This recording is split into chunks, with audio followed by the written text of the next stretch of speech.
Please welcome Chris Carlin. What's up, guys?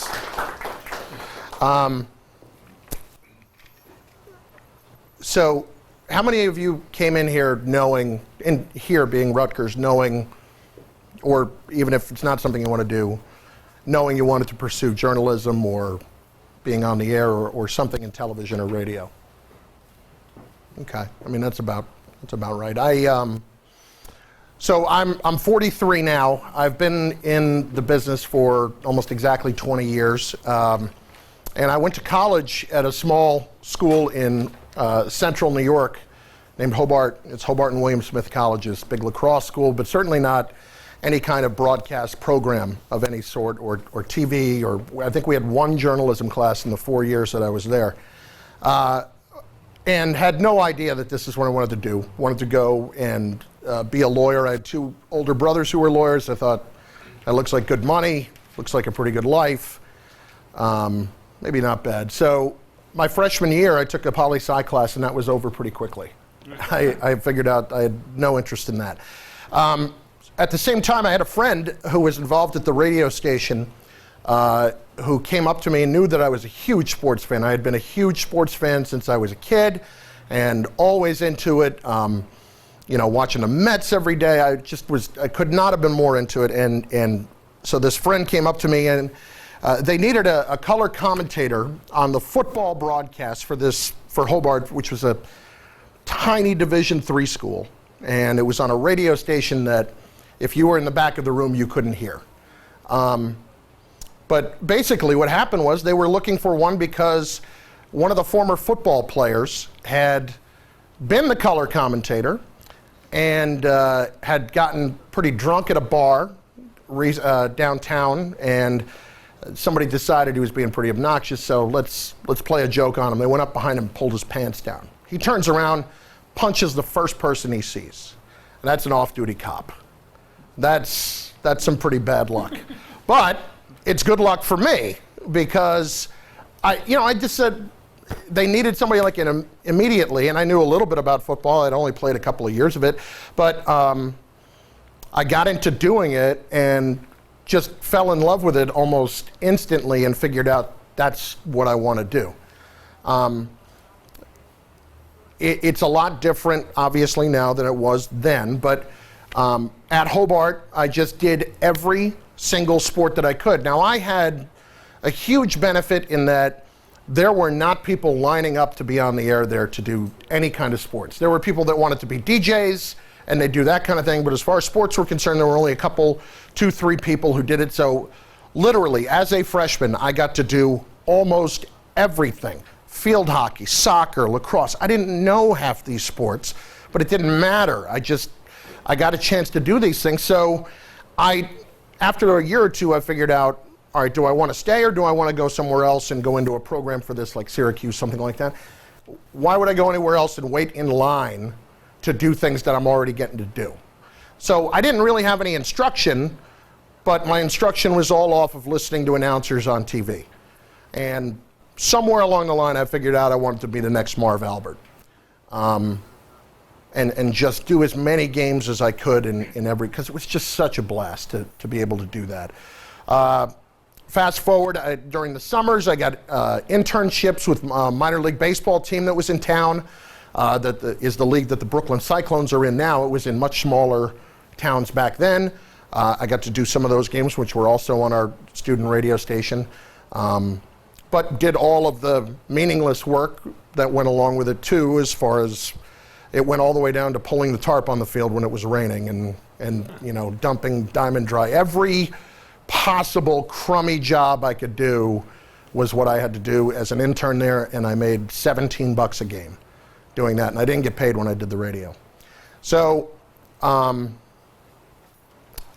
forward to my senior year, and this is what I want to do, right? I've grown up here, I've driven around, I worked for a drugstore when I was home delivering, and I listened to Mike and the Mad Dog all the time, and I loved WFAN. Would have been a dream to work there. I sent out 100 resumes, and I'm not exaggerating, exactly 100 resumes the spring of my senior year and did not get one interview out of it. I got a couple of notes. I got 1 or 2 phone calls just saying thank you for your interest, but not one interview. And at the same time, I applied for an internship at WFAN. But I had already graduated, and you needed to get school credit for it. And I was doing minor league games again that summer, and they called and said, can you come in for an interview tomorrow? And I was in Jamestown, New York, which is in the middle of nowhere. And I drove there. They told me, you know, we talked about everything that I did. I was just thrilled to be there. Just, you know, I got to the interview literally 2.5 hours early, and just sat in a car in Queens, just stressing out about what it was going to be. They told me I had to get credit. I've already graduated. I called, no exaggeration here either, about 35 schools in the New York, Pennsylvania, New Jersey area, colleges, just saying, let me give you the money for the credit. All I need is 1 credit to be able to do this internship. And I finally found a school out in Pennsylvania to do it. So I got this internship, and that was in the fall of 1995. I'm out of college. I don't have any money. I'm living at home. I'm working at WFAN 3 days a week, and I couldn't have been happier. And from then on, it's a pretty simple story in that I knew I wanted to be there, and it was only a 3-month internship. And at the end of the 3 months, I just went into my boss the whole time. I just kept my head down, did whatever they told me to do, and just tried to help out as much as possible, but never chatty or anything like that, or trying to show how much I know. Let me just learn as much as I can and just do it and see what happens. And at the end of it, I just went into my boss and I said, I don't know how. I would love to work here. How does that work? And how it worked was they gave me every bad shift that you can imagine. Overnights on Christmas, things like that, of just editing tape of the Aloha Bowl, of meaningless games. But the point was, I was working there, and it may only be 1 shift a month or something like that, and that's kind of where it started. But the more they knew they could count on me, every time somebody called out sick, every time somebody blew off a shift, every time, you know, because they had part-time people who were doing other things, they knew they could call me, they knew I'd show up, and that reliability continues to help me to this day. So I wanted to be on the air. Wasn't on the air for 7 or 8 years. I went from there to, so I stayed at WFAN, working in any capacity I could. Eventually got offered a full-time job as the person in charge of playing the commercials. And it happened to be with Mike and the Mad Dog, and I was just beside myself. Timing just kind of worked out that way. I was 25, 24, and working on that show, and then within 6 months, the producer, who had been there for 9 years the whole time, and was leaving and told me he was going to recommend me to produce the show. And I'm a 25-year-old kid producing the biggest sports talk show in the world. And the only reason that I was doing it was because I just was in the right place at the right time. And you talk about luck being a factor, but I created my own luck with these people because they knew that whatever I needed to do, I would be there. And I was making no money and all that, but okay. And from then on, it just kind of has continued to expand, because when you work hard for people, this is an obvious thing to say, but when people know they can rely on you, and when you work hard for people, they are more willing to give you opportunities. They gave me chances to be on the air. I didn't get those chances till I was 30, 31, 32. I had done some smaller stuff. I had worked at a small station in Rockland County when I was part-time at FAN, and I would do the morning sports, and I would work a night shift at FAN, drive up to Rockland County, literally sleep on an air mattress at the radio station, which was a dump, but I just wanted to be on the air. And so I did that for a year when I got that full-time job at FAN. Anyway, fast forward, they give me an opportunity to be on the air. It is Selection Sunday night 2001.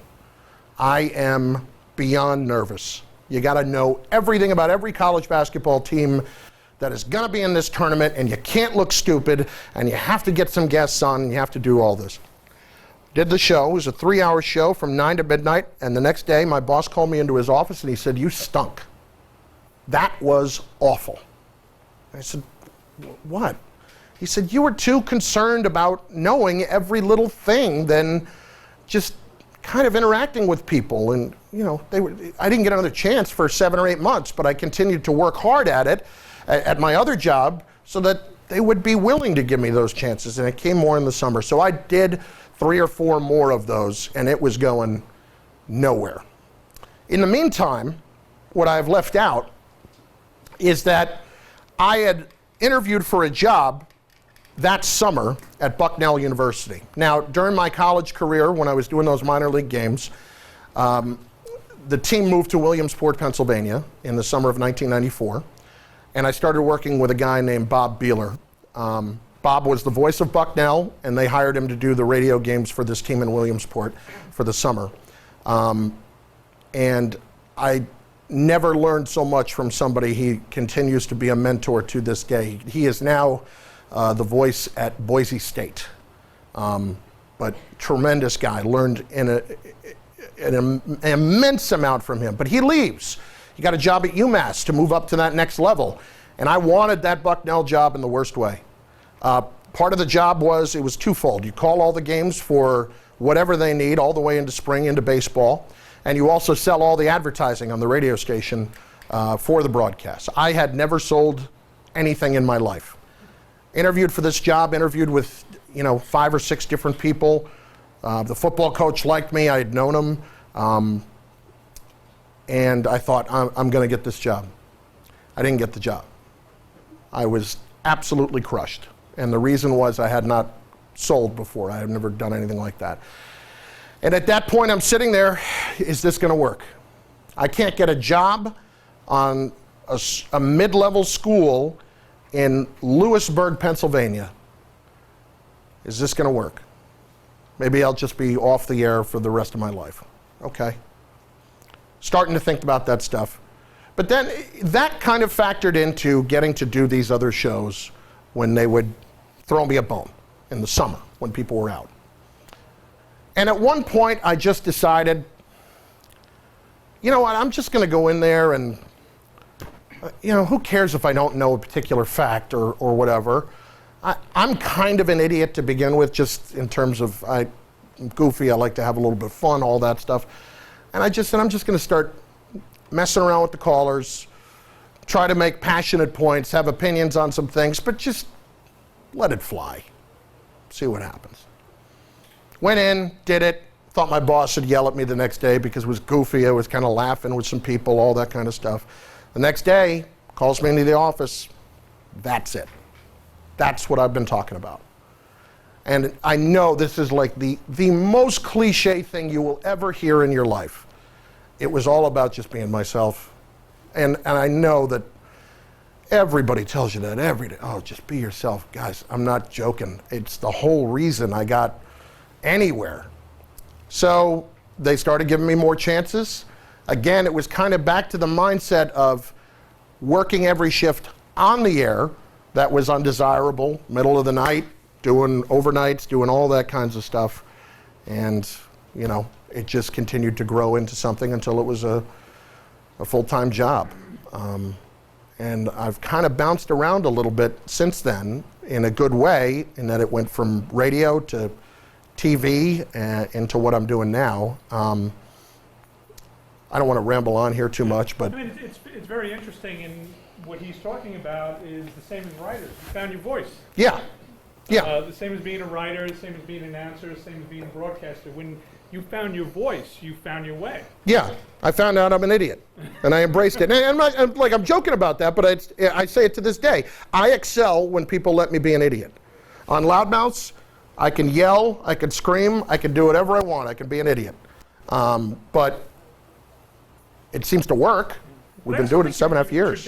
Trajectory is very interesting. I mean, you think if you want to go into television radio, you have to go to Fordham, you have to go to, as you said, Syracuse and everything. But you came from a small school, and you said, it was actually better in a way to get all these reps in. I think it was. I think it's like a football player. I think it's like anybody else. I think it's like anything you do, the more you do it, the better you get. And frankly, I did not learn anything. I don't know that I would have learned anything, nothing against those schools or anything else that I wouldn't have learned by just watching these guys. And just in that spot, because, again, you have so many guys at Syracuse, at a radio station. I don't think on the student radio station you get to be on the air there until it's like late in your junior year. And then senior year, everybody's lining up. I know it's competitive at RSU here too, same kind of thing, and at RTV. I think the younger guys get more opportunities, but it's not easy. So I was it. It was me and like 2 other people. So I may as well take advantage of it. So we'd spend the winters doing basketball, and I'd drive all over central New York with 10 feet of snow on the ground and to Geneseo and all these really sexy spots and do games. So that kind of worked out. What do you think they could do right now while they're on campus to prepare for this career? It's a very difficult, very competitive career. Yeah, I think the most important thing that you can do every day is write. And I learn that every day. I think that when you see Loudmouths, okay, it's an opinion show. It's not scripted. I have notes in front of me. I'll go in today. I'll make kind of an outline of some things that I want to say, just so I don't forget what I want to say. I also host Sports Night. I used to host the Mets. I don't do that. I did it for 5 years. Frankly, it got a little bit boring for me because when you're a host in that role, it's kind of like being a traffic cop. What does this person think? Okay, take it from you, throw it a commercial, all that kind of stuff. It got a little bit boring for me. Now, I mean, of course, they were terrible, so I might be paying for that right now. But on Sports Night, they let me be more of an idiot. It is our version of SportsCenter, so it's like a New York version of it. So I am writing constantly, and I think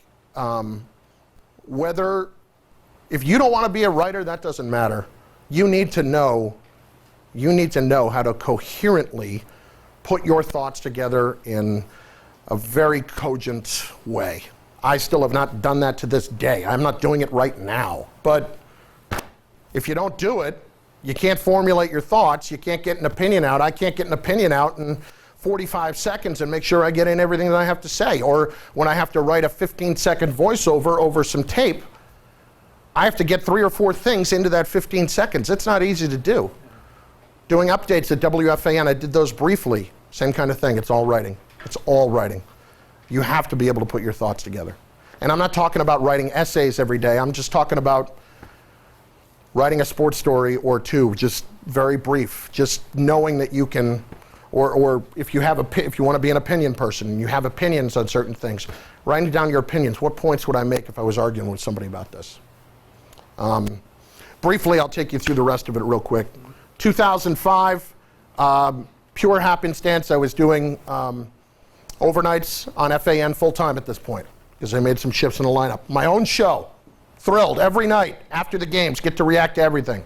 A couple of months in, the guy who did sports, the show that was on in the mornings was Imus in the Morning on WFAN. Now you guys are a little bit younger, but in 2007, who here knows about the Rutgers Imus flap?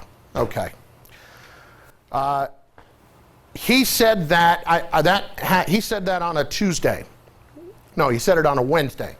On Monday, no wait. He said it on Wednesday. On Tuesday, I was there in the morning and I just got the absolute worst flu of my life and went home. And as it turns, and I just couldn't even get out of bed. And it was the best flu of my life now. He got led down a path where he said what he said. I was not there. I was at home. I wasn't even conscious. And and keep in mind at this time, I'm also working at Rutgers doing games and loving doing football here, just football at the time. And all this is going on. So this is my day job. Thursday, he basically tells anybody who's giving him any trouble, I don't care, screw you, I'm not apologizing for anything. Friday, somebody got to him and said, you better apologize. He apologized.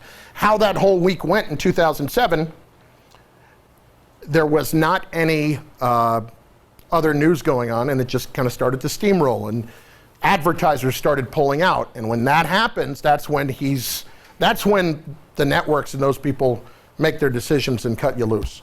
So that Sunday night, everything is spiraling.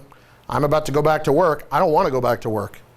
I am newly married, under contract, don't really have a choice, but I just did not want to go back and support him because, frankly, he is a racist. I thought he was, in my mind. Called my boss, told him, and he said, in essence, what you're telling me is you quit. And I said, oh, I'm not quitting. I'm just not coming to work tomorrow because I'm not going to support this. 5 minutes later, somebody from Rutgers calls me and says, look, we know that, the athletic director, Bob Mulcahy, he said, look, we know that you weren't there. We know this isn't you. Go to work. Don't do anything else. Long story short, a couple of days later, he gets fired. I'm still under contract. And I end up doing updates on the morning show, which turns into Boomer and Carton, which is now on their station. I did it for a year and a half. From there, I had also started doing a show in 2008. SNY is a new network at that point, owned by the Mets. And they had me on a show as a panelist, guy giving an opinion, which is what I'm doing all the time on the radio, giving opinions. I get on there, be an idiot, give my opinion, be a little bit funny, and they decide we're going to put together a show where you and one other guy will argue and have your opinions every day. And it's called Loudmouth, and that started in March of 2008, and we're still doing it today. And then later in that year, they approached me about working there full time. Now, if you know me, you know that there was never any remote idea of ever going into television. I am bald and 300 pounds. That is not your typical television anchor. Why did they like me? Because I'm every man. Because, I'm not the typical television anchor. And they hired me to host the Mets pre- and post-game shows, and I had never sat down and read a highlight and done anything before. And I did an audition, and it went well. But it's the same kind of thing. Those guys, hey, let's try you in this. Hey, let's try you in that. Just see what happens. And that's kind of where it went from there. And I've been at SNY full-time ever since. What did the whole Imus experience teach you about the business? Teach you about yourself about what you thought was right? And it's not, don't get me wrong, I'm not trying to pat myself on the back for it, because it just didn't feel right. And I'm not going to lie, I was scared to death. As I said, we had literally gotten married, my wife and I, 3 months earlier. And I didn't have any money in the bank. We were paying our rent every month, and I was making a decent living, but it wasn't, out of this world, because I was still considered a younger guy. It was just trusting an instinct. I felt like if I went back and sat there that morning, I was supporting him and what he stood for, and I didn't. I felt like that comment from him about the Rutgers women's basketball team was what he felt. And he says, well, I'm doing it in humor. Okay. There's humor and then there's stupidity. And to me, that was stupidity. Yeah. So he got fired. He wasn't my favorite to begin with, but that didn't really have anything to do with it. It was a tough time, but I ended up okay out of it. So I think the thing it taught me is just trust your instincts. If you just really don't feel right about something, don't do it. Anybody questions or thoughts for Chris so far? You talked about going from radio into TV. How are the two mediums different? How did you make that transition? It's very easy to, in radio, ultimately it's just you and the microphone. That's what it boils down to at the end. There's one or two people that work as a producer, as an engineer, but ultimately it's you and the microphone. In television, you are relying on about 25 other people at the same time, and it took me a long time to get used to that, because it's the person that's responsible for playing the tape. It's the person responsible for my microphone. Literally, I would turn my microphone on and off in TV, in radio. There's somebody who does that in TV. I was not used to that. I was not, it sounds stupid, but I was not used to trusting other people with things that I felt like were my concern. And I worried early about, okay, if I'm reading this, there's supposed to be this video. You only control what you can control. That was the biggest difference for me, was just learning to trust other people to do their jobs, because they will. They will do their jobs, because otherwise, whether it's TV or radio or anything, ultimately your boss knows who screwed up and how it screwed up. Right.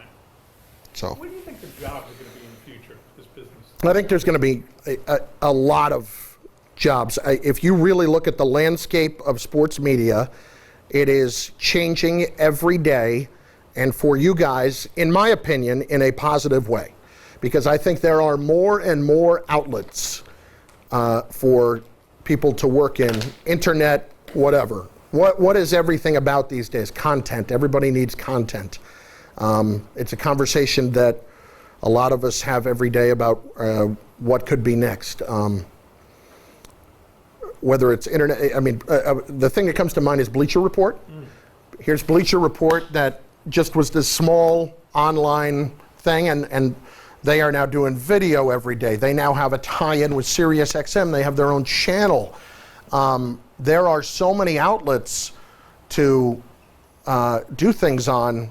You know, it's amazing. I can sit here, pull out my phone, and say I'm doing a podcast by just shooting you and putting it online. And for particularly people doing what I love to do, which is give an opinion, I've got an outlet. I didn't have that outlet before. I might write it and nobody would see it or whatever, but I can put it on the internet and tweet it out, and well, maybe somebody will see it, but there's a better chance they will now.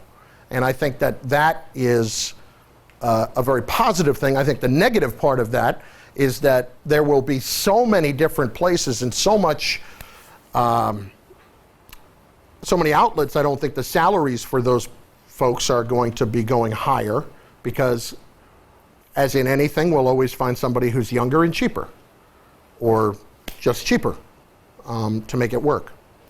Working at SNY is a tricky proposition here moving forward. Well, why? How many people in the room are Yankee fans? Okay? How much do you watch SNY? Be honest, it's okay. You don't. Exactly. That's a problem. And here's why that's a problem. Right now, you're forced to get SNY if you want the Yankees, on your cable system or on DirecTV, whatever it is. Pretty soon, you're not going to be. Because right now, ESPN is in a large lawsuit with Verizon. Verizon wants to take ESPN and all of its channels and separate it from the bundle, the sports bundle, and be able to do that individually and be able to charge a little bit different for it. ESPN doesn't want that. If you're not a sports fan, ESPN's on basic cable. If you're somebody in this country and that has basic cable, you have ESPN. Pretty soon you won't have to. And that means a lot of money going out of the pockets. You talk about the difference between television and radio. Here is the ultimate biggest difference between television and radio. Although it's a tad different now, radio is all about revenue from advertisers. All about that. You have to be a place in radio where I have to go and listen to you. I have to get ratings. I have to deliver if I'm a host. Otherwise, I'm going to be out and they're going to find somebody else. In television, it's not quite the same.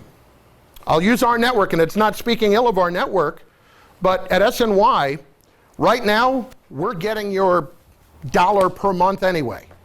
But pretty soon, if they unbundle that, and you're in New York City, SNY is going to have to charge the Met fan a whole lot more money. Same as the Yes might have to charge the Yankee fan. If you're not forced to get us and pay for us, we got to make ourselves more attractive to you, and we got to make our money back. So let's say Yes gets $2 a month from you. I'm just throwing a number out. Soon it might be 10, might be 15, might be 20 if you want the Yankees. So it is a landscape that is changing immensely at the moment. again, job-wise, I think ultimately it's good for you guys because there will be more opportunities. What your salaries are going to be, that I can't tell you. And you talked about opinion, as you say, you love doing loud mouths. And Mike and Mike pioneered talk radio, and you've also got First Take, as we all know, on ESPN, because I know a lot of you guys watch it. Is opinion where it's going, getting... Yeah. Okay. Yeah, I think so. You look at what Fox is doing, Fox Sports 1. So they have their nightly highlight shows, and they're 2 years in, and they haven't probably made the imprint or the dent into ESPN yet that they would have wanted to. So they're changing some things up. And they just hired a controversial guy in Jason Whitlock. If you know of Jason Whitlock, he's a writer that always has a controversial opinion, always draws attention. That's what they need. It's we talk about in journalism, Colin Cowherd, exact same thing.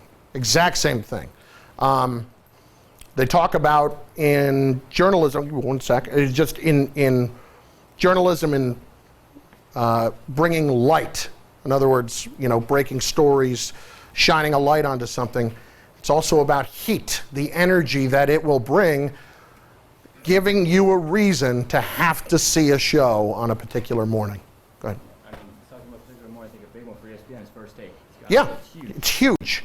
It's huge. Stephen A. Smith and I'm sorry? I remember when it was like cold pizza before they even called it. Yeah, that was kind of those were some of the first times I was on TV as a guest on Cold Pizza, but it was just kind of a panel thing, and it was, it was news segments. Right. They would do news segments. They'd have some athletes on here and there, but it was just kind of whatever. Right.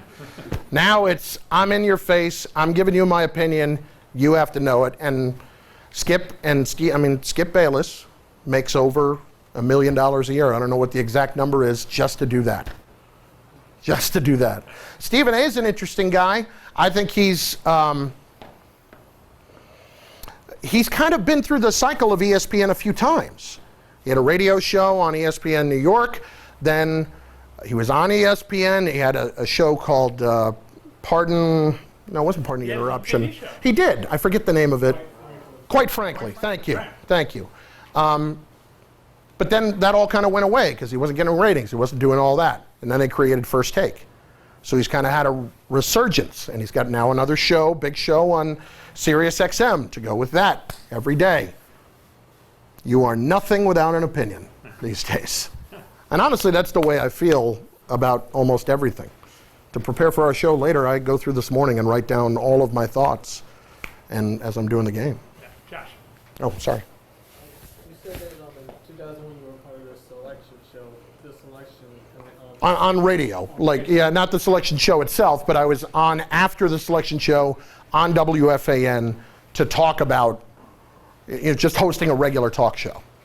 I want to know from your standpoint, what was that experience like? Because being just talking about a selection show just for the NCAA tournament has to be a little bit chaotic because you're talking about nerve-wracking. All these teams getting thrown in, and then you got some teams that are controversially left out because of tiebreakers. Exactly, and you don't know it's all coming. It's harder to prepare for. That was my first time, and I had like a stack that big of little cards about each team. This is what their RPI is. This is what that is. Oh, if somebody calls me about Austin P, I have to know who their leading scorer is and how they got screwed. But it turns out I got so caught up in all that stuff that's why my boss hated me. He didn't care about Austin P. He cared what I thought about Seton Hall. He cared, he cared what I thought about Hofstra, or at the time Jay Wright was the coach. It was, It's a great point, Chris, because we actually talked about this in our last class when you guys were doing the stand-up TV heads. Tell a story. Don't try to cram a million facts and figures where you're just reciting numbers. Yeah. Tell a story. I go through that every day with folks doing TV stand-ups. Again, being cogent or being concise in what you're saying, having to say it in a very short amount of time. I was up here a few weeks ago doing a hit for SNY, putting together a package, and I had to go back and edit myself. It's too long. Go back. How do I get it in? It's constantly doing that. Yeah. How hectic is your schedule throughout the weekend? Are you probably just at the flood presser? Yeah. With the Mets winning right now, it's even more so. It's hectic. I would say during Rutgers season, certainly more so football and basketball. The worst time in terms of timing and all that stuff is when football and basketball cross over.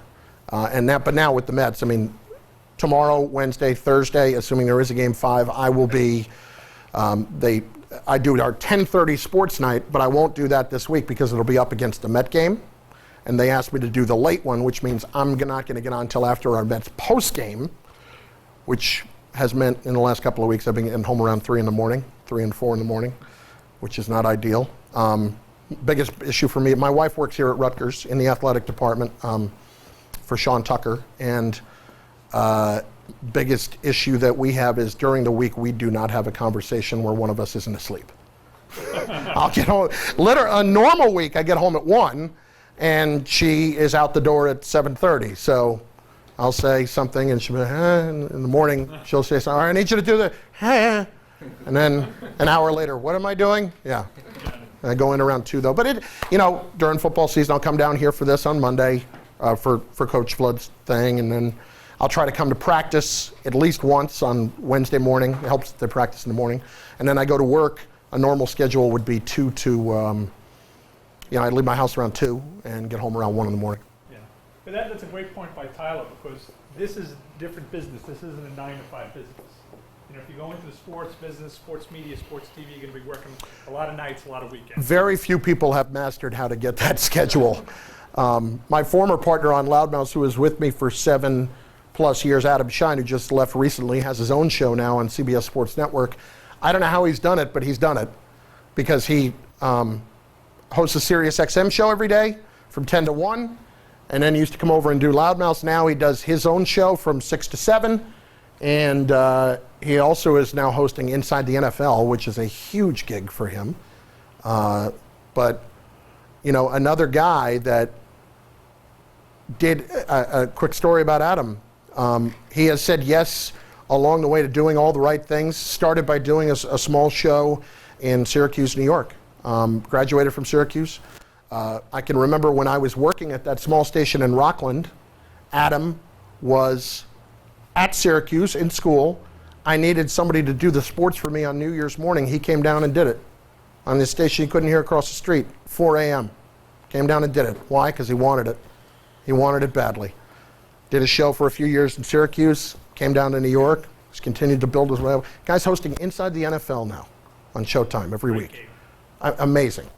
Absolutely amazing. A Sunday morning pregame show on CBS Sports Network. Great guy, unbelievable energy, does it the right way, very positive guy. Yeah. John, you had a question? Yeah. So obviously on Loudmouth, you say your opinion. Mm-hmm. Have you ever gotten feedback from an athlete or player? And if it was negative feedback, have you ever been like, all right, maybe I should back off and not say everything that's Sure, a couple times. I'm like with athletes, if you don't mind. Yeah, no, I'll tell you. Michael Strahan got really mad at me when he was still playing. Really? Yeah. Years ago, and I wasn't even on SNY at the time. I was still on FAN a little bit. Because he took a lot of heat around the Brett Favre sack. If you remember, I mean, you guys are younger, but when he set the sack record for a single season, Brett Favre took a dive, basically.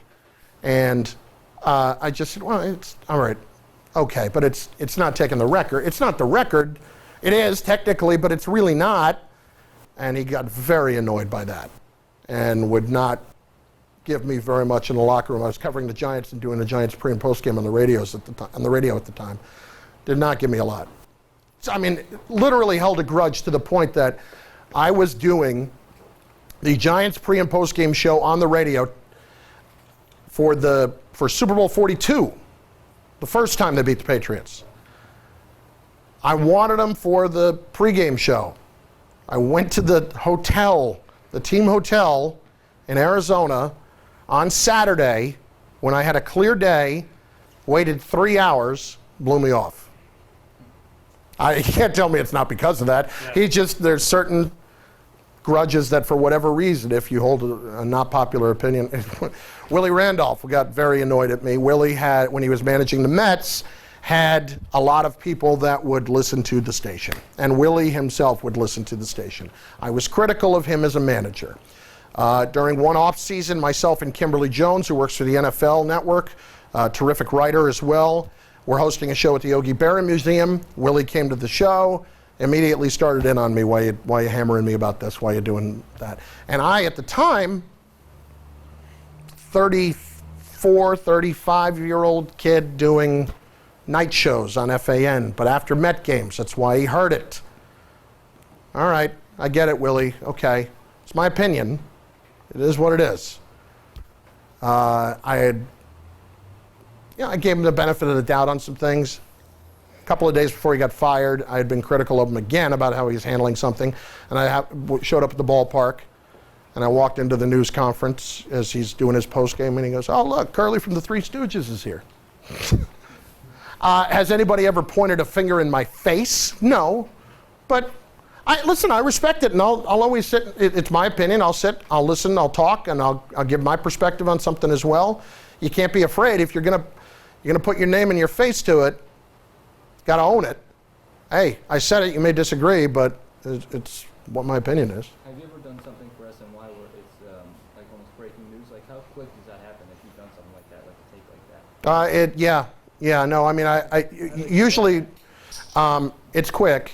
It's pretty quick. I mean, now it's even quicker now because for journalists, it's so much harder with Twitter. That's like breaking news to me. At this point, who breaks a story? It just doesn't interest me anymore. And I beat you by 8 seconds getting it on Twitter. But arguing with, Schefter. Exactly. Minutes and seconds. Exactly. We all know you're good. We all know we're going to get what we need from you, and we all got the news. It's different than it used to be. But yes, and when you do, you get up there and you're kind of working without a net. If you're sitting in front of the TV, you better have a couple of thoughts written down. I butchered the first few times I did it. I hope they burn the tape. It was not bad. That was a great question, John. Chris, would you give them any advice on when you go into the locker room? They're going to be going into the locker room. They're going to be interviewing these athletes. Any tips or advice on interviewing techniques? Yes. I still struggle with this one every day. You go in, you have ideas about what you first of all, you have to have ideas going in about different things you want to ask about, whatever the storylines are for a particular day. But don't get too caught up in what your next question is, because sometimes you miss something. I'll give you an example. I have missed things in an answer before because I'll stand there with the microphone and I'm thinking, okay, what am I going to ask him next because I don't want to look bad. Okay, and you get a really good answer.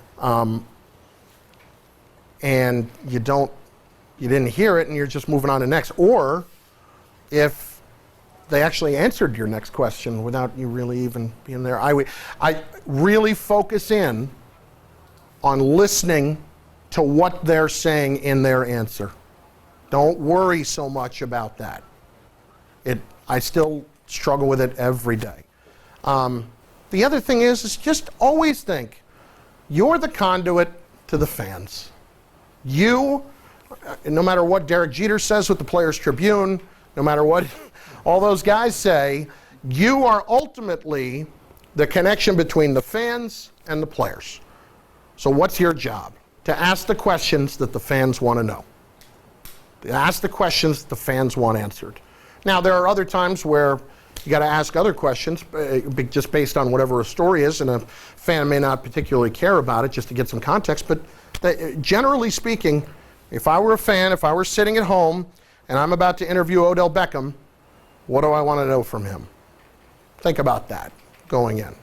Chris, you got a question? Yeah, I was going to ask, what do you most enjoy about being the voice of Rutgers? I'm from New Jersey, and frankly, when I was looking at colleges, I never even thought of it. I wish I had. Just a lot of good people that I've gotten to work with over the years, and that gave me opportunities here. Same kind of thing. The first few years I was, just a brief example. 2001, Greg Schiano comes here, becomes the head coach. For whatever reason, decides he wants to change the radio team. And I thought, okay, this is a great opportunity. Maybe I get the play-by-play job. That would be amazing. And I went in and I interviewed with the coach and a couple of other people, and I just get the sense I'm not getting the play-by-play job. You can kind of tell, but they're asking me about sideline stuff. So they call me a couple of days later. They're hiring a guy named Tom McCarthy to do the play-by-play, and they're asking me if I want to do the color or the sideline. And I said, all right, let me think about it. And I'm like, do I really want to be a sideline reporter for the radio? Aren't I past that? And a friend of mine just kind of smacked me in the back of the head. It's like, what? Of course you're going to go do it. Why wouldn't you go do it? It's something new to do. And she was right. I did it, and 3 years later, Tom left. They didn't even search for anybody new. They just gave it right to me because I had worked hard at it. Yeah. Sorry. One of the questions that I have, and the professor has talked about this, is when you're like a sports journalist and you have a relationship with like an athlete where it's easy for you to speak to them. Like kind of examples like Stephen A. Smith's relationship with Allen Iverson. Sure. And you think that's also a good idea for like a journalist if you're able to build that type of relationship? I think it's tricky. I think it's tricky, and I'm not going to lie. There are guys that we're all human. You know, these athletes, they're still these built-up people to us when we walk into that room. It's tricky.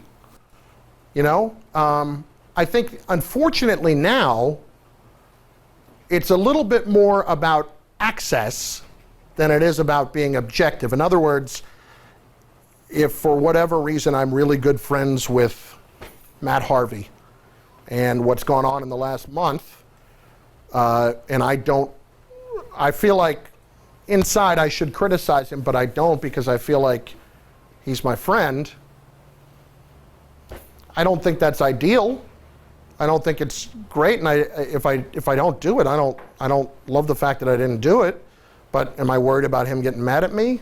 You know, I think now, it was like how we were talking about heat and light. Like I think the heat from the access standpoint of, hey, this guy's close to Kevin Durant. Like you probably saw the stuff about Stephen A. and Kevin Durant recently. Right. This guy's close to Kevin Durant. He's getting, you know, I think that there's an aspect of ESPN that probably loves that. Yeah.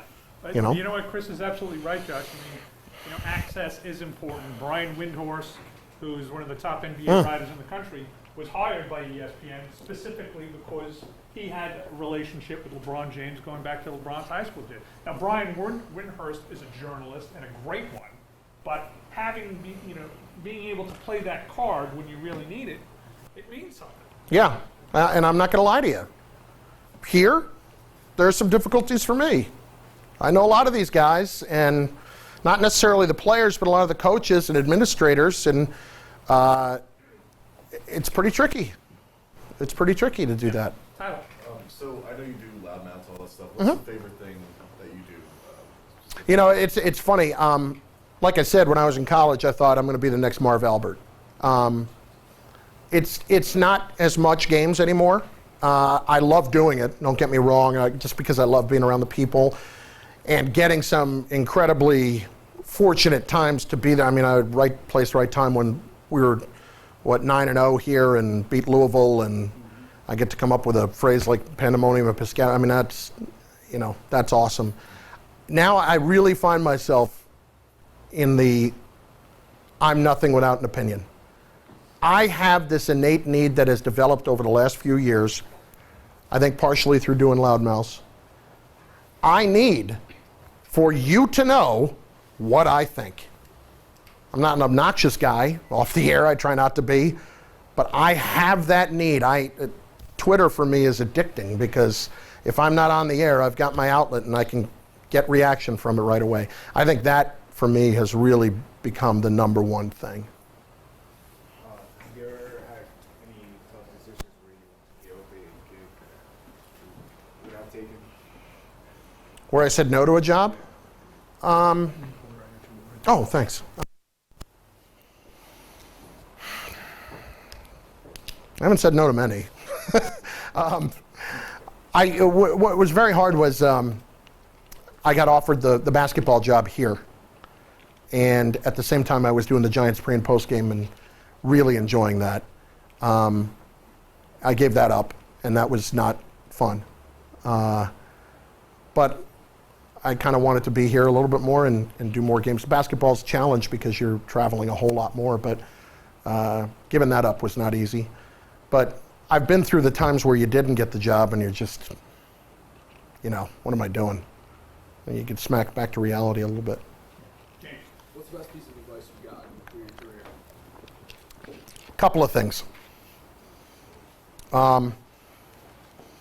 Ian Eagle, who does games for the Nets and CBS, has been a great mentor to me. And Ian has always said this when I have career decisions to make or things like that. He's one of the guys that I trust. And there was a time a few years back where felt like I wasn't making progress. And he taught me this: look at yourself now compared to where you were a year ago and 2 years ago. Are you doing more? Are you doing less? Are you doing the same? That will answer your question. Sometimes we get caught up in the moment, and because we want something so badly that we don't necessarily have the right perspective on it. And that has served me well, and that's one that I have passed along and I feel like works a lot. The other thing is, two other things. Number one, in the very positive way, eliminate the word no from your vocabulary. What I mean is this: just because something might be not be the ideal opportunity or what you want to do, don't let that be necessarily an excuse to not do it, because you don't know where that's going to lead. I didn't necessarily... Sideline job, number one.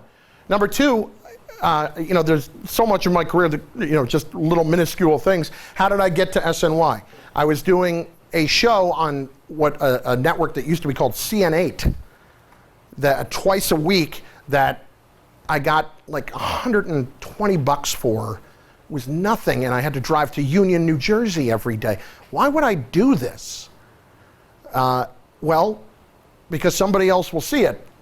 Somebody else saw it, and then I started getting on SNY.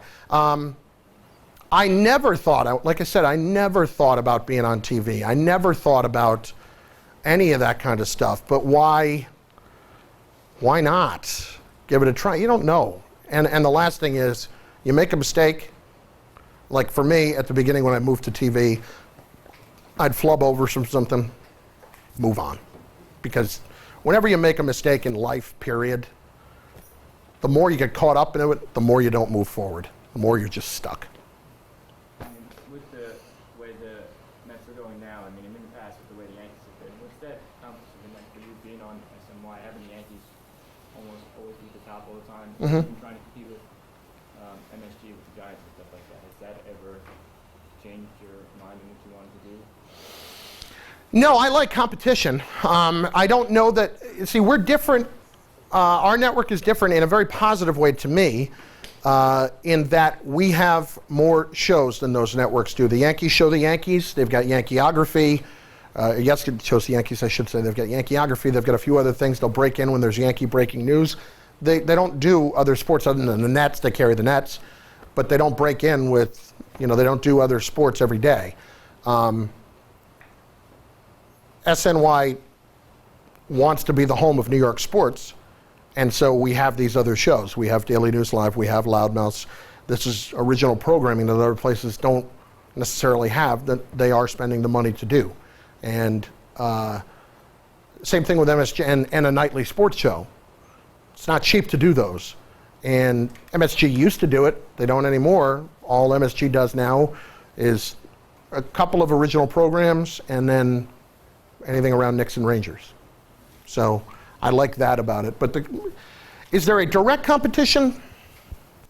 Yes and no. As we are finding out now, when the Mets are good, people are watching our network. The ratings this weekend for us on our pre- and post-game shows last night are off the charts. And that means people are actually flipping over after watching the game to see all that. They want more. Yeah. They want the locker room interviews, the analysis. With Loudmouths today, we can't do enough Mets. We can't. We'll do some football, we'll do some other things, but our show is at least half Mets. I guarantee you that. Do you think they can go all the way? I would have said no before this series, but I think they're on one of those rolls where it's possible. I didn't think they were. I thought the Cubs were a much better team, but I don't know what to say anymore about it. It's amazing the role that they're getting on. The pitching is so good, and Murphy's just out of his mind. I'll tell you, you talk about good timing. He's a free agent at the end of the year. He's going to make a lot of money, and he's going to make even more now. For instance, having to have an opinion on something, I'm annoyed that this morning there's one comment in the paper from an unnamed Mets executive who says, yeah, he's had a good postseason, doesn't change our plan at all. We're going to still move on from him. You think a Met fan wants to read that this morning? Yeah. No. But what was the number one story in the Daily News or wherever it was? That was the number one story. Oh, it was. Yeah. I mean, exactly. And, that's the other good thing about SNY. You were talking before about athletes having a problem with something that you say. We can be critical of the Mets. That's not the case everywhere. I know for a fact it hasn't been the case at the Yankees. You can be critical of on-field play, but we've been critical of the GM. We've been critical. They allow you, as long as it's not personal, and you're not calling an individual person stupid or something like that, they're very, very good in objectivity, and I give them a lot of credit for that. 7.5 years I've been doing this show. I can count on 2 fingers the times anybody's ever said something to me and it wasn't a big thing. And people will get after you, oh, you're a Mets shill, you're on their network. Watch the show, not so much. One story we discussed in class was the whole Matt Harvey thing. Mm-hmm. Was he gutless for sitting out or putting it in the limit, or was it completely overblown in your mind? I don't think it was overblown because I think it was incredibly poor timing on Scott Boris's part. Scott Boris clearly got into Matt's head about where they were. Matt is, I like him a lot. I don't want to say got to know him, but was around him a little bit when he was still very young, before he had even come up, and had interviewed him a couple of times when he was in AAA and in spring training, and you could tell he's an intense competitor. Matt clearly enjoys the limelight. I think that he got some incredibly bad advice, and I think sometimes with a guy like Scott Boris, we forget Scott Boris works for Matt Harvey. Matt Harvey doesn't work for Scott Boris. If it were me and that were my agent, I appreciate your concern for me. This is not something we need to talk about publicly. I think that caused him a lot of problems. And then Matt didn't handle it well right thereafter. And what's so funny about it is that the day the Mets clinched a couple weeks ago, I watched our post-game show. I was home. And he kind of had this look on his face like he was starting to get it, understanding how special this could be. And then 2 days later, he's late for a workout, which happens. But Matt's not a knucklehead. He's a smart guy, and I do like him a lot. I don't think it was overblown though, because you have an incredibly sensitive fan base at the moment, and understandably so with what's happened over the last 9 years. And then as you're approaching the playoffs, you're going to say you're not available? What? I'm sorry. Where are we here? Yeah. Sean, did you have a question? John. All right, so on Loudmouth, did you pick the topics you want to talk about, or is it the producer? And has there ever been a topic that you're like, I'm not doing this? Like, for example, I always thought that since he was a Jeff was so overplayed, how he was a backup and he usually was the top story every time. Mm-hmm. So is there ever a story where you were like, I'm not talking about it, like it's irrelevant, like no one cares about it? Sure. But the problem with that was, if you take the Tebow story individually, it couldn't be that. We might all sit here and think, you might not care about it. But if everybody else is talking about it, why was Tim Tebow so polarizing to people? Because he was a great college player, and because you knew his religious beliefs. That's why he was polarizing to people. And he had won some, let's be frank, he had won some games with the Denver Broncos. He won a playoff game. He was throwing some bullets that day. I remember it well because I'm a Steelers fan. But after a while it gets tired, sure, but everybody was covering it to no end. And if you're the place that's not covering it, then you get into trouble. You look stupid. I think that, yes, there have been those stories. What was the first part of your question again? I forgot. Do you pick what you talk about, or Yes, in the morning, every day, our producer will put together all the sports stories. She'll email me the night before or the morning of. I will have done the same thing that I just talked about, formulating all my notes. It's all on my phone. I've probably got 10 different things written down about the Jets, about the Mets, about everything the last few days, trying to stay away from obvious topics, obvious thoughts, trying to figure out a way to talk about a side angle that maybe nobody's talking about. But yeah, you got to put together all your thoughts. We'll have she sends me that email. This morning we talked at about 11:30. Went through some things. We'll have another meeting today at 3:30 to go through. All right, here's the rundown of what we have. The 4 stories we're going to do in our first segment, and then go from there. Yeah. Josh, did you have a question? Okay. Mark. And then I feel like when I listen to the band, a lot of people like, oh, that's from Mike. They're all talking about the offseason and what's going to happen with Murphy. You know, are they going to re-sign Murphy? What about Suspettis? And one of the things I think of when, me being a Yankee fan is, hold up, what about those 3 guys on the mound that you're going to have to eventually pay down the road with Carlin, Syndergaard, and DeGrom? I mean, I don't think they're going to pay Suspettis because I don't feel like that's in the Mets' DNA. Yeah, listen, I think it's one of those things where they're going to have some decisions to make where they're going to invest their money. They have been burned by investing it poorly before. Jason Bay, people like that.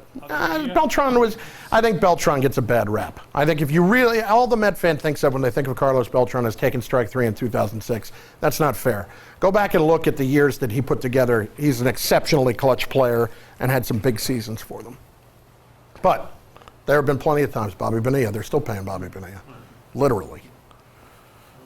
Who are the announcers, both as a student of your profession and as a fan, who you admire, either on radio, TV, who you stop and listen to? Yeah, when Mike and the Mad Dog worked together, does anybody remember them together? Yeah, and when they were together, but like I said before, I worked for them, absolutely just could not get enough. Would try to drag out my deliveries for that drugstore every day so I could listen more and more and more and more. There was just so much passion and knowledge in that room. It was a lot to soak up, and it was great. I would say that Ian's a guy that I think is really so underrated. Underrated. He's funny. He works with Dan Fouts on the NFL right now. He works with Mike Fratello and Jim Spanarkel on the Nets. I just think that he is an underrated announcer, sharp as a tack. Just all the way around, I think he's tremendous. Doc Emmerich, there is not a better announcer in sports than Mike Emmerich in so many ways. It's funny, recently Richard Deitch from Sports Illustrated, who's a media critic, had an interview with Doc, and he had a list of the things that Doc makes sure he gets on game day to prepare for the game that you can only get on game day. And I printed out that list, and I have it in my email, and I keep it with me so that before a game, I don't forget about anything. And my mind is in so 10 directions right now, I can't name 3 or 4 of the things, but they are just, from weather forecast to where the officials are from to all that kind of stuff. That's the other thing about doing games is 98% of the stuff you're not going to use, but the second you don't have it, you're dead because you will get hit. Yeah. One of the best things about NBC's hockey coverage besides the game itself is Doc Emmerich. And I'd love for you all to listen to him and learn from him because I think he's great. Molly, did you have a question? Okay. Okay. All right. Anybody over here that, because we've been getting a lot from over here, any of you guys have any questions? All right. Okay. Tell us about the relationship. You were there. What was the relationship like between Mike and the dog? Is it kind of what you see with what you get, or? Yeah, it was tenuous at times. So just to give you a brief idea, I took over the show in 1997. It had been on the air for 8 years at that point. It was really hitting it. It was well into its stride, well into its heyday at that point. Their relationship was a complicated one. They got along. I think the best thing I could say about them is they were just so different people.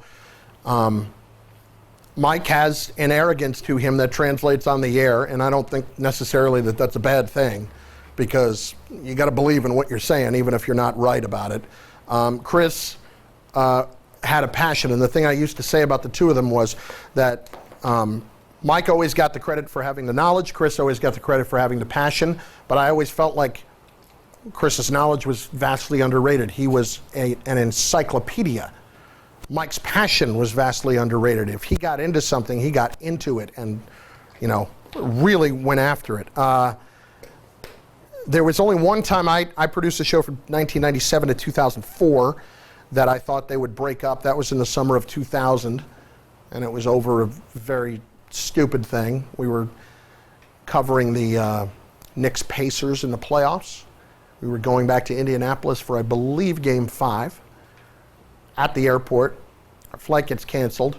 They tell us if you want to get to Indianapolis, you have to connect through Washington. And part of that flight was not going to be in first class, so Mike decided I'm not going. So that annoyed Chris to no end. Knicks lost a bad game that night. You're talking about relationships with people earlier. Mike was very close with Jeff Van Gundy, who was coaching the Knicks at the time. Jeff, I don't remember the specifics of it, but Chris got on him about something that night and really, really got on him. Clearly had been annoyed by this thing the day before, and it had carried over and got to the point where I thought they would break up. That was the summer of 2000. But they got back together because Mike was they didn't speak for 4 months, 3 months. During the summer, they used to split up a lot for their vacations. And they got back together because Mike was getting remarried, and his wife-to-be insisted that he invite Chris to the wedding.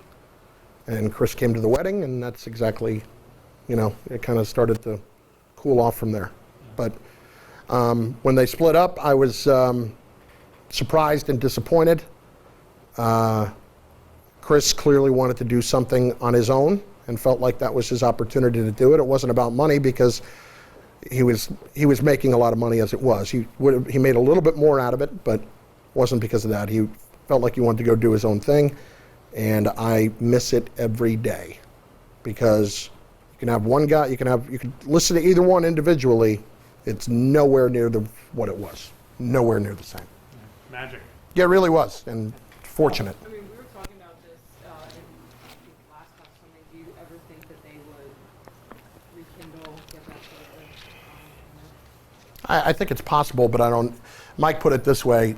He said economically, I don't know if we can. What Mike means by that is Mike is now getting all the money. And I don't know that Chris would come back and Mike's certainly not going to give up any of the money.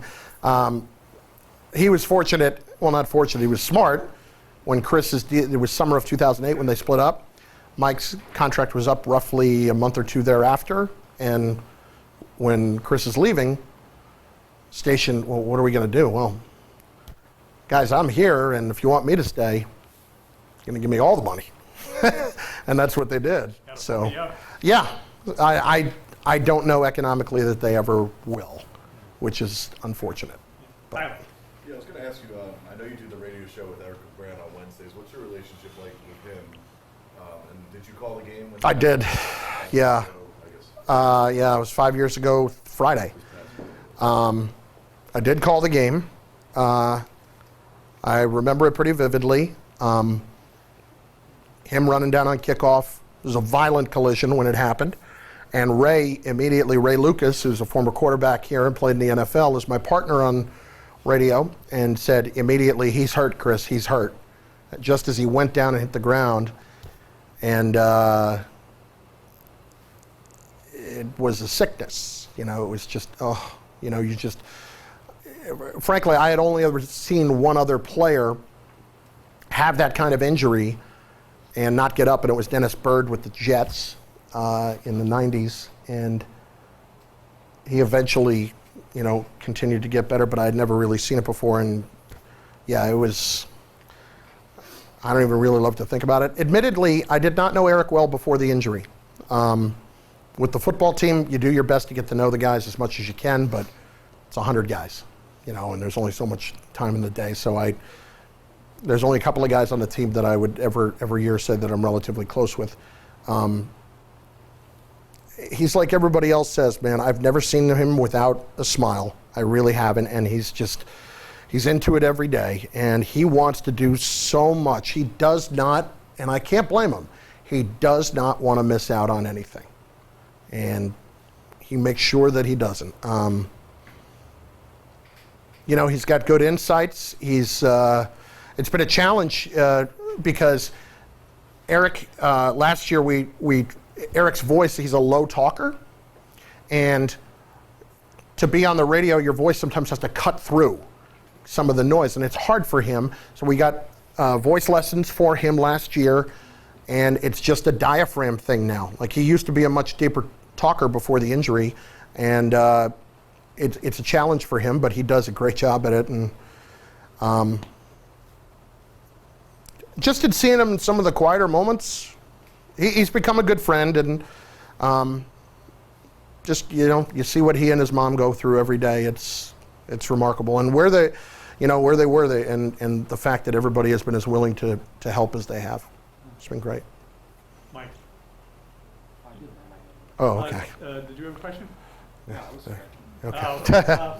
Anybody, one last question for Chris? Chris and I have talked before. Chris, thank you so much. This was My pleasure, fantastic. guys. Thanks for having me.